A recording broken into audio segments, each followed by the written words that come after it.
السلام علیکم ورحمۃ اللہ وبرکاتہ۔ الحمد للہ رب العالمین والعاقبۃ للمتقین والصلاة والسلام علی سید الانبیاء والمرسلین، اما بعد اعوذ باللہ من الشیطان الرجیم، بسم اللہ الرحمن الرحیم۔ وَإِذَا سَمِعُوا مَا أُنزِلَ إِلَى الرَّسُولِ تَرَى أَعْيُنَهُمْ تفیض من الدمع مما عرفوا من الحق یقولون ربنا آمنا فاکتبنا مع الشاہدین۔ 7ویں سپارے کا آغاز ان لوگوں کے بارے میں اللہ کے فرمان سے ہوتا ہے جو اہل کتاب تھے۔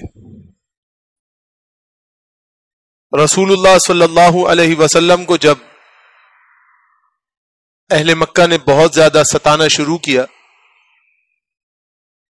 تو آپ نے ارادہ فرمایا کہ آہستہ آہستہ یہاں سے نقل مکانی کی جائے، ایسی جگہوں کی طرف جہاں مسلمانوں کو تکالیف نہ ہو اور مسلمانوں کو پریشان نہ کیا جائے۔ لہذا طے کیا گیا کہ حبشہ کا بادشاہ ہے اسحمہ، اس کی طرف کوچ کیا جائے۔ وہ مذہباً تو عیسائی ہے مگر اسلام کے خلاف نہیں ہے اور مسلمانوں کے خلاف نہیں،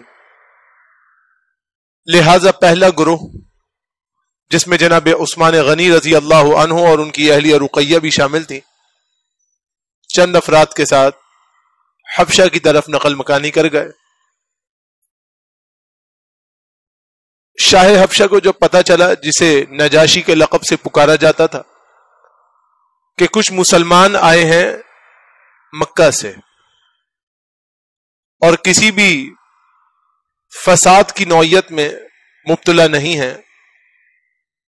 تو اس نے ملنے کا خواہش کا اظہار کیا کہ مجھے ان سے ملنا چاہیے۔ اسی اثنا میں ایک اور لشکر حبشہ پہنچ گیا۔ اس لشکر کی ملاقات اسحمہ شاہ حبشہ یعنی نجاشی سے کرائی گئی۔ جب انہوں نے قرآن کریم پڑھ کے سنایا تو اس کا اتنا اثر ہوا کہ سن سن کے اس کی آنکھوں سے آنسو بہنے لگے۔ اللہ سبحانہ و تعالی یہی فرما رہا ہے، وَإِذَا سَمِعُوا مَا أُنزِلَ إِلَى الرَّسُولِ، جب ان اہل کتاب عیسائیوں نے سنا اس کلام کو جو اللہ کے رسول کی طرف منزل کیا گیا تھا، تو تَرَى أَعْيُنَهُمْ، آپ ان کی آنکھوں کو دیکھتے، تفیض من الدمع، وہ آنسو بہا رہی تھی۔ کیوں بہا رہی تھی؟ مما عرفوا من الحق، اس لیے کہ وہ پہچان گیا تھا کہ یہ حق بات ہے اور یہ سچی بات ہے۔ یقولون، اور وہ کہتے تھے، ربنا آمنا، اے اللہ ہم ایمان لے آئے ہیں، فاکتبنا مع الشاہدین، آپ ہمیں گواہوں میں شمار فرما لیجیے کہ ہم بھی اس کی گواہی دینے والے ہیں۔ بعض روایتوں میں آتا ہے سورہ یاسین، اور بعض روایتوں میں آتا ہے کہ کچھ اور مقام سے قرآن کریم کی تلاوت کی گئی تھی، جو فوراً اس کے دل پہ اثر انداز ہوئی، اور اس نے اپنے ایک لشکر کو، جس میں وزراء بھی تھے اور کچھ راہبین بھی تھے، تقریباً 30-35 افراد کے قریب، 8 افراد اس میں شام کے لیے گئے، باقی حضرات حبشہ کے لیے گئے، ان کو رسول اللہ صلی اللہ علیہ وسلم کی طرف روانہ کر دیا۔ کہا یہ کلام ایسا ہے جو دل پہ اثر انداز ہوتا ہے، تو اس کو جس شخصیت پہ منزل کیا جا رہا ہے خود اپنی آنکھوں سے مشاہدہ کر لو، خود دیکھ کر آؤ۔ جب ملاقات ہوئی، متاثر ہوئے، واپس آئے، تو اسحمہ نے قبول اسلام کیا اور ساری کی ساری اسٹیٹ کو اسلامک اسٹیٹ ڈکلیئر کر دیا۔ یہی وہ اسحمہ ہے جس کے انتقال کی خبر رسول اللہ صلی اللہ علیہ وسلم کو ہجرت کے بعد مدینہ میں ملی تھی، تو آپ نے اس کا غائبانہ نماز جنازہ مدینہ میں پڑھایا تھا۔ صلو علی اخیکم، فرمایا اپنے بھائی کا جنازہ پڑھو. یہ نجاشی کے انتقال کے دن اس رسول اللہ صلی اللہ علیہ وسلم کو بتایا گیا کہ وہ فوت ہو گیا، تو رسول اللہ صلی اللہ علیہ وسلم نے اس کا غائبانہ نماز جنازہ بھی پڑھا، کیونکہ اس کی قربانی تھی. اس نے مسلمانوں کو دل سے قبول کیا اور دل سے ان کی حمایت کی.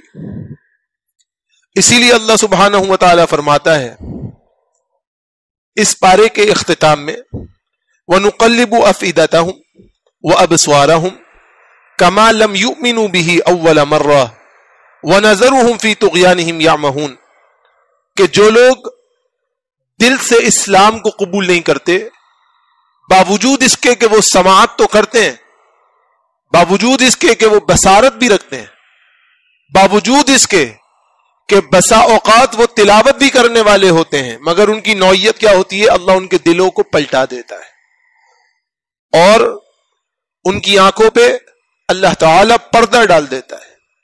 ایسے ہو جاتے ہیں جیسے وہ کبھی ایمان لانے والے تھے ہی نہیں اور انہوں نے کبھی اس کو اس سے پہلے نہیں سنا. اللہ انہیں ایسا کر دیتا ہے. وَنَذَرُهُمْ فِي طُغْيَانِهِمْ يَعْمَهُونَ، اور ہم ایسے لوگوں کے ساتھ کیا کریں گے؟ ہم انہیں ان کی سرکشی میں چھوڑ دیں گے یہاں تک کہ وہ حیران پھرتے پھرتے اس دنیا سے روانہ ہو جائیں گے. آج دیکھیے، جو آدمی قرآن کریم پہ غور و فکر کرتا ہے، یہ قرآن اس کے دل کی کایا کو پلٹ دیتا ہے، یہ قرآن اس کے دل کے بوجھ کو دور کر دیتا ہے.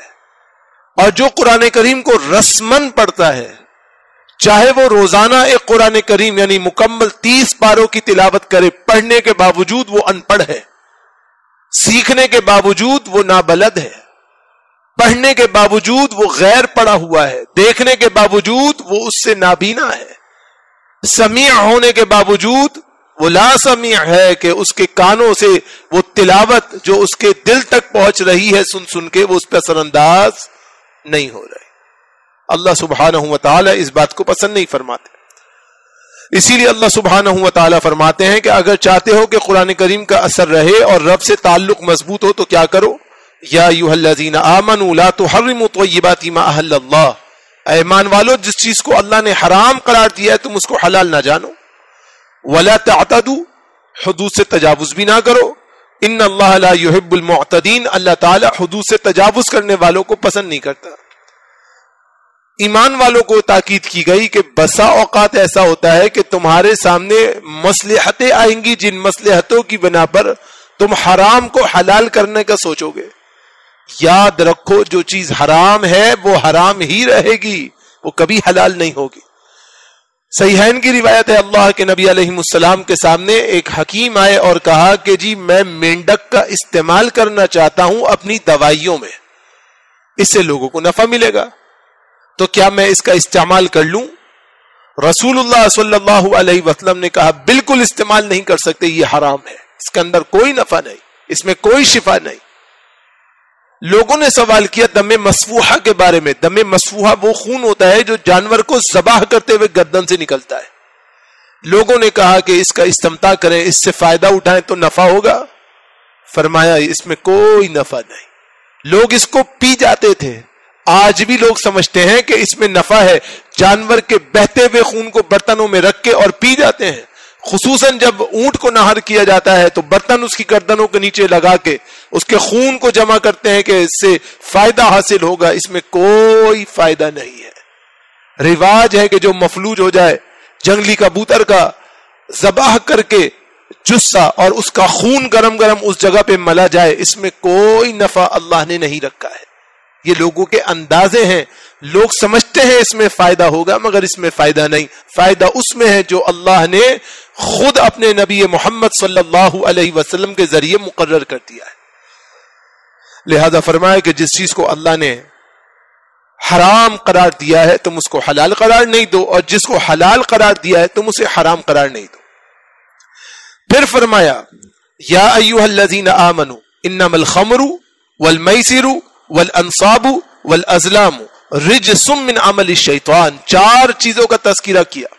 ایمان والو، شراب چاہے ہلکی ہو چاہے تیز ہو، نام کچھ بھی رکھ لو، انداز کوئی بھی اختیار کر لو، جب اس میں کیفیت پیدا ہو جائے کہ وہ دماغ پہ چڑھ جائے، جب اس میں کیفیت واقع ہو جائے کہ وہ اپنی حیت سے متغیر ہو جائے، جب اس میں یہ صفت ہو کہ وہ دماغ کو بھاری کرنے والی بن جائے، چاہے نشہ ہو نہ ہو، وہ شراب ہے، خمر ہے، استعمال کرنا حرام ہے.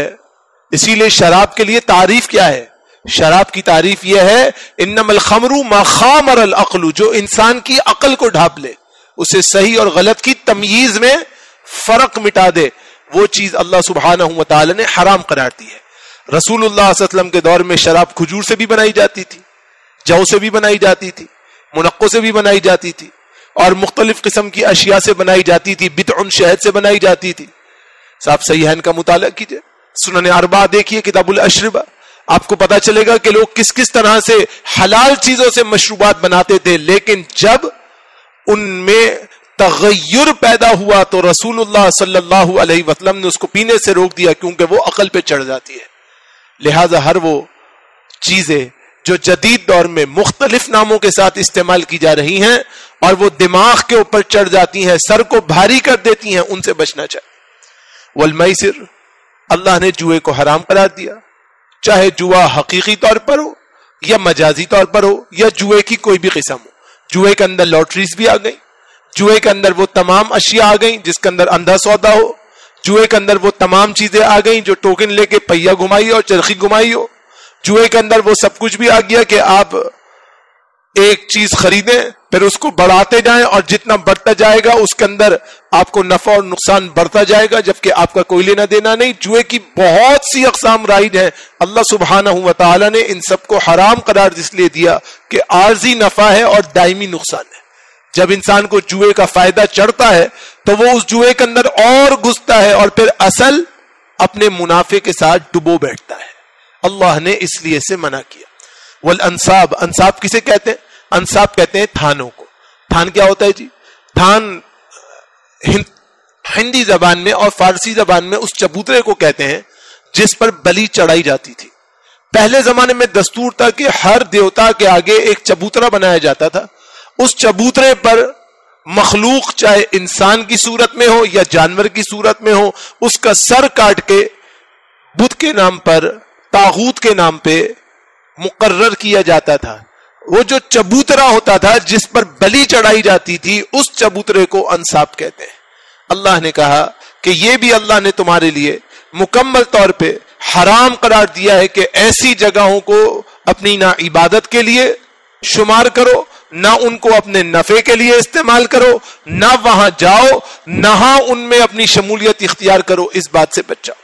اور چوتھی بات ازلام، ازلام سے اپنے آپ کو بچاؤ. ازلام کیا ہے؟ فال نکالنا. اب فال کے کئی طریقے ہیں. پہلے زمانے میں طریقہ یہ ہوتا تھا کہ بیت اللہ کے دروازے کے نیچے جو چوکھٹ ہے جس کو آپ ملتزم کہتے ہیں، اور انشاءاللہ حج اور عمرے پہ آپ انشاءاللہ ضرور جائیں گے تو آپ ملتزم کو پکڑ کے دعا کرتے ہیں، وہاں قبولیت کے مراتب ہیں. اب ملتزم میں دروازے اور چوکھٹ کے درمیان ایک فاصلہ ہے، وہاں پر عرب اپنے تیر رکھا کرتے تھے. اب کوئی کام کرنا ہے تو وہاں سے تیر کھینچتے تھے. اگر تیر سیدھا نکل گیا تو اس میں خیر سمجھتے تھے، اگر الٹی طرف نکلا تو شر سمجھتے تھے، پھر دوبارہ فال نکالتے تھے. آج کے لوگوں میں ایک دستور ہے، ایک رواج ہے. وہ رواج کیا ہے؟ قرآن کریم کھولتے ہیں، دیکھا کہ پہلا لفظ کوئی جنت اور بشارت کا ہے تو سمجھتے ہیں اس میں خیر ہوگی، اور پہلا لفظ کوئی عقاب اور عذاب کا ہے تو سمجھتے ہیں کہ خیر نہیں ہوگی. یہ لوگوں کے اپنے بنائے ہوئے طریقے ہیں، یہ فال نہیں ہے. اللہ کے نبی علیہ السلام نے فرمایا لا عدوا ولا طیرتا ولا حامہ ولا سفرا ولا نوعا. اسلام میں ان چیزوں کی کوئی حیثیت نہیں ہے. فال ضرور ہے، نیک فال ضرور ہوتی ہے. وہ کیا ہوتی ہے؟ کلمۃ الطیبہ، اچھی بات کہنا، اس سے نیک شگون لیا جاتا ہے. لیکن حقیقت میں فال کچھ نہیں ہوتی. تیروں کو اڑانا، پرندوں کو اڑانا اور اس سے یہ لینا کہ یہ ہوگا اور ایسا نہیں ہوا تو وہ ہوگا، یہ سب غلط باتیں ہیں. لوگ سمجھتے ہیں اگر الو آن کے کسی درخت پہ بیٹھ گیا تو بدشگونی ہوگی. بھائی وہ تو پرندہ ہے، کہیں نہ کہیں بیٹھے گا. چیل آن کے بیٹھ گئی، بدشگونی ہوگی.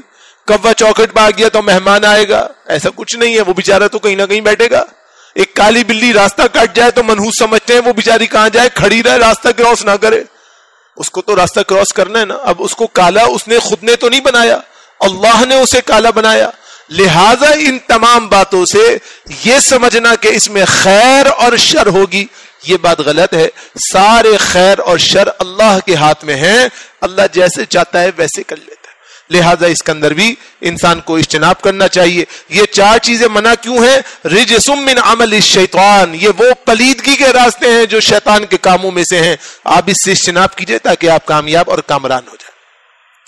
پھر فرمایا کہ جب آپ چاہتے ہیں کہ اللہ سبحانہ و تعالیٰ کے ہاں درجات بلند ہو جائیں تو کیا کریں؟ انتہائی عاجزی اور انکساری کو پسند فرما لیجئے.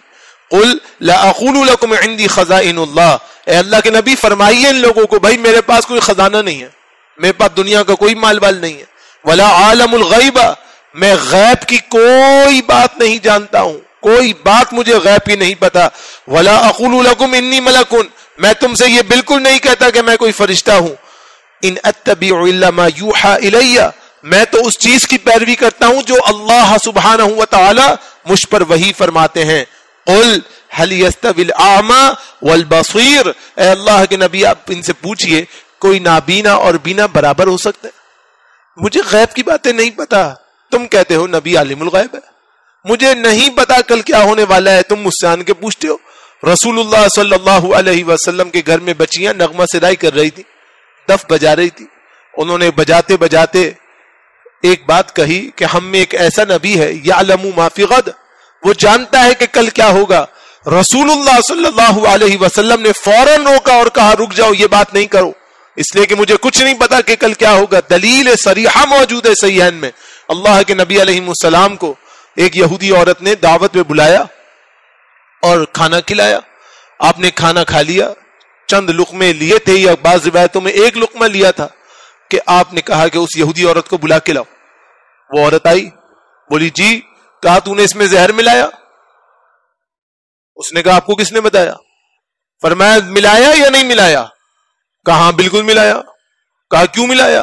کہا یہ دیکھنے کے لیے اگر آپ سچے نبی ہیں تو اللہ آپ کو مجھ سے بچا لے گا, اور اگر آپ جھوٹے ہیں ہمارے نظریے کے مطابق تو آپ سے ہماری جان چھوٹ جائے گی, اس لیے زہر ملایا. رسول اللہ صلی اللہ علیہ وسلم نے پھر حجامہ کروایا اور آخری عمر میں اس کا اثر آپ کو واپس ہوتا تھا, اور آپ فرماتے تھے مجھے لگتا ہے میری آنتیں کٹ رہی ہیں, اتنا مجھے اس زہر کا اثر ہے جو اس یہودی عورت نے کھانے میں ملا کے کھلایا تھا. پوچھا گیا صحابہ اکرام سے آپ کو کس نے بتایا؟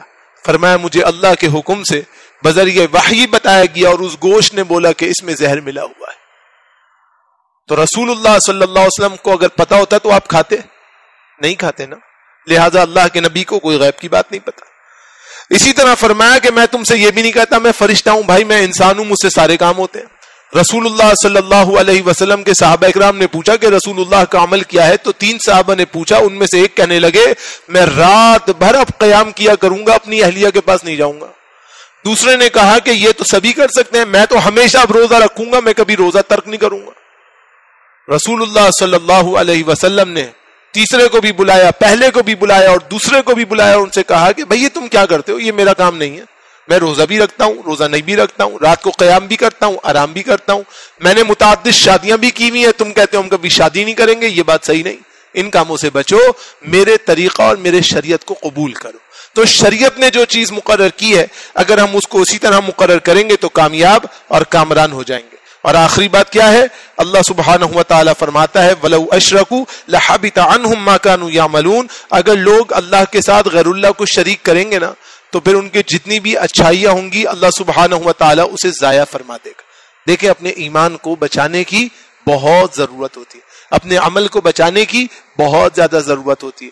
جب انسان اپنے اعمال کو اور اپنے ایمان کو بچانے کی کوشش کرے گا تو اللہ سبحانہ و تعالیٰ اسے تقویت دے دے گا, اور جب وہ اپنے ایمان میں کمزوری دکھائے گا تو اللہ تعالیٰ کی آزمائش میں اس طرح آئے گا کہ شیطان کے چنگل میں پھنس جائے. لہذا شرک انسان کی اچھائیوں کو کھا جاتا ہے, اعمال صالحہ کو کھا جاتا ہے, تمام خیر کی چیزوں کو کھا جاتا ہے. ہر صورت میں شرک اور اس کے جملہ رموز سے بچنے کی کوشش کرنی چاہیے۔ اللہ سے دعا کرتا ہوں رب ذوالجلال جو کچھ ہم نے سنا ہے اس پر ہمیں خالص عمل پیرا ہونے کی توفیق نصیب فرمائے، اور قرآن و سنت کا ہمیں پکا متبع بننے کی توفیق نصیب فرمائے، اور ہم سب کا آنا بیٹھنا سننا سمجھنا اپنی رحمت سے قبول و منظور فرمائے۔